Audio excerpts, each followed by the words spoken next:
La naissance de Jésus-Christ de Nazareth vient rendre prophétique le destin que Dieu a pour toi. Dieu a quelque chose avec ta vie. Dieu a déjà prophétisé depuis le ventre de ta maman ce qu'il veut faire avec ta vie. Et cette naissance de Jésus-Christ de Nazareth vient maintenant rendre cela possible. Ce que Jésus-Christ de Nazareth, né à Bethléem en Judée, s'il est vrai que tu es vraiment né en esprit et en vérité, et parce que ta naissance avait été prophétisée, la mienne aussi était déjà aussi divinement prophétisée. Alors tu dois savoir que tu n'es pas un hasard. Tout dans ta vie est providentiel et divin. Tout dans ta vie est déjà planifié. Alors Dieu ne voudrait pas que tu regardes le caractère festif de la naissance de Jésus-Christ de Nazareth, mais que tu regardes le caractère prophétique de ce que Dieu veut faire avec ta vie. Et cette naissance doit activer cette application. Qu'est-ce que tu es destiné à accomplir? Parce que Jésus-Christ de Nazareth était destiné à accomplir une mission. Et toi aussi aujourd'hui,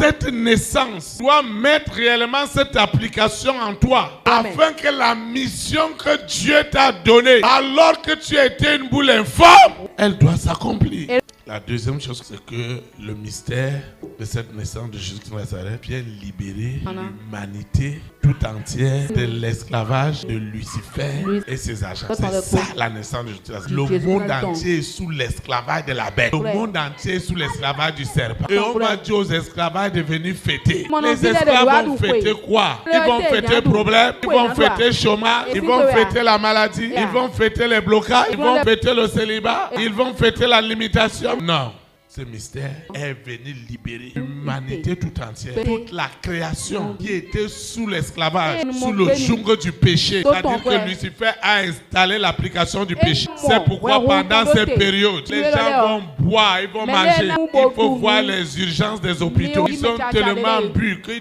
d'autres même ne vont même pas voir la fin de l'année. L'humanité tout entière souffre dans l'attente de la révélation des enfants de Dieu. L'humanité souffre parce que toi et moi, nous ne comprenons pas ce qui se passe. Dieu doit te libérer de cet esclavage.